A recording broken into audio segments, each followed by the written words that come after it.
This is a demonstration video of our Agar mixer. First, you have to put Agar in. This is a bottle of our product. Our Agar is very flexible and has very good quality, so we strongly recommend you to use our own product.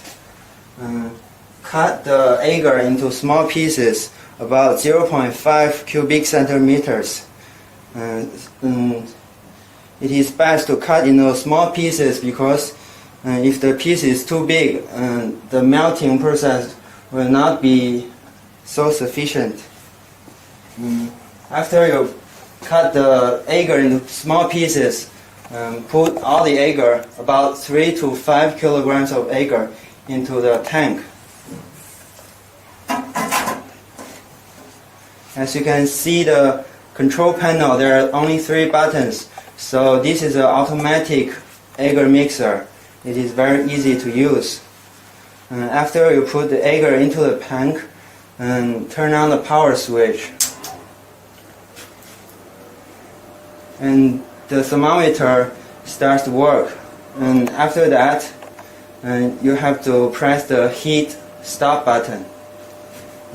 After you press this button, the agar mixer starts to heat, and the temperature will rise from the room temperature to about 50 degrees Celsius. When the temperature in the tank reach 50 degrees Celsius, the mixer in the tank will start working. And as time goes, the temperature in the tank will rise from 50 degrees Celsius to 90 degrees Celsius.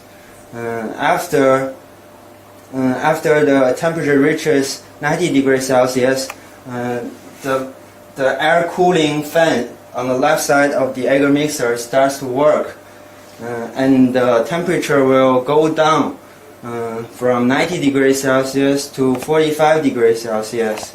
After the temperature go down, the mixer inside the agar mixer will stop working, and the agar is ready to be used.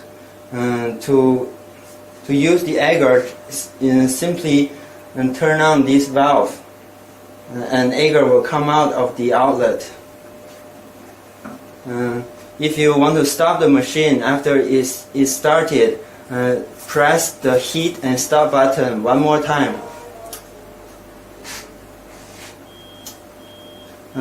You can press the maintain stop button at any time to maintain the temperature. And this mix button is used to test the mixer inside the machine. Press this button only when the heat and maintaining buttons are not activated. And that's all.